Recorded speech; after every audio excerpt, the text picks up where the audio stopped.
चलिए सीधे मुद्दे पर आते हैं। दक्षिण एशिया में बिछ रही इस खतरनाक भू राजनीतिक बिसात को समझते हैं। पाकिस्तानी रक्षा मंत्री ख्वाजा आसिफ की एक खुली धमकी देखिए कि उनके हमले सीधे कोलकाता तक पहुंचेंगे। जवाब में भारतीय रक्षा मंत्री ने भी स्पष्ट चेतावनी दे डाली है कि भारत की कार्यवाही बिल्कुल अभूतपूर्व होगी। रिपोर्ट्स बताती हैं कि CIA और पाकिस्तान की ISI के बीच एक नया खतरनाक खुफिया गठजोड़ बन रहा है। इसका कथित मकसद क्या है? भारत को लंबे छद्म युद्ध में उलझाना ताकि अर्थव्यवस्था को भारी नुकसान पहुंचे। लेकिन ये सब अभी क्यों? दरअसल पाकिस्तान हताश है। वहां प्रमुख नदियों का जलस्तर 50% से भी नीचे है।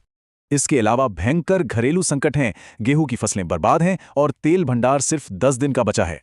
ध्यान भटकाने के लिए पाकिस्तान ने कथित तौर पर बांग्लादेश में एक नया मोर्चा खोलने की चाल चली है।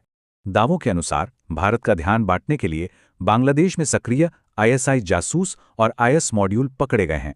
दबाव बढ़ाते हुए पाकिस्तान में अज्ञात बंदूकधारियों ने शीर्ष आतंकी कमांडर शेख अब्दुल अफरीदी को मार गिराया है। अब सवाल है, भारत इन खतरों का जवाब कैसे दे रहा है? जवाब है अभूतपूर्व और व्यापक सैन्य आधुनिकीकरण। ऑपरेशन सिंदूर के बाद भारत ने तीनों सेनाओं में बड़े पैमाने पर हार्डवेयर अपग्रेड की रफ्तार बढ़ा दी है। वायुसेना 97 स्वदेशी तेजस और उन्नत मिसाइल प्रणालियों के साथ अपनी ताकत को आक्रामक रूप से बढ़ा रही है। थल सेना का फोकस प्रचंड हेलीकॉप्टर, टैंकों के नए इंजन और कमीकाजी ड्रोन की विशाल तैनाती पर टिका है।